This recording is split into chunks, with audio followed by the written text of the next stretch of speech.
আজ আমাদের পাহাড়ের খুব আনন্দের দিন, কারণ বহুদিন পর বিদেশ থেকে আমাদের চাচি আমাদের বাড়িতে আসছেন। চাচি খুবই বড়, স্টাইলিশ, বাড়ির সাজসজ্জা থেকে শুরু করে খাবার দাবার সব কিছুতেই তার রুচি একটু অন্যরকম। আমি ভাবলাম চাচি তো আসতেই চা খেতে চাইবেন, তাই তাদের জন্য যদি আমি একটু দারুণ রূপোর কেটলি বানিয়ে রাখি, তারা দেখলেই খুশি হয়ে যাবে। মনেই এই আনন্দে শুরু করে দিলাম এক কাজ। প্রথমে আনি খাঁটি রূপোর পাত, ওটা আগুনে গলিয়ে নিয়ে তারপর হাতুড়ি দিয়ে পিটিয়ে পিটিয়ে চায়ের কেটলির সুন্দর আকৃতি দিই। একইভাবে রূপোর চায়ের ছোট ছোট কাপও বানিয়ে ফেললাম। সব মিলিয়ে দেখতে যেন রাজ পরিবারের বাসনপত্র। কেটলি আর কাপ তৈরি হলে পরিষ্কার জলে ঝকঝকে করে ধুয়ে নিলাম। এরপর সাদা কাগজ দিয়ে আঁকলাম দারুণ একটি নকশা। সেই নকশা অনুযায়ী রূপোর তার কেটে ধীরে ধীরে কেটলির গায়ে লাগাতে লাগলাম।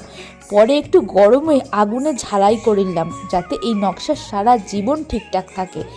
এবার দরকার রং। আমাদের পাহাড়ে রঙিন সব পাথর পাওয়া যায়, সেগুলোকে গুঁড়ো করে পানির সাথে মিশিয়ে তৈরি করলাম একেবারে প্রাকৃতিক রং। লাল, নীল, হলুদ, সবুজ নানান রং। সেই রং তুলিতে তুলো নকশার উপরে আস্তে আস্তে রং করতে লাগলাম। ধীরে ধীরে কেটলিটা এত সুন্দর হয়ে গেল যে আমি নিজেই তাকিয়ে তাকিয়ে থাকলাম। আর দেখুন, অবশেষে আমাদের রূপোর চায়ের কেটলি পুরোপুরি তৈরি, একদমই ঝলমলে, একদম রাজকীয়। আমি মনে মনে হাসলাম।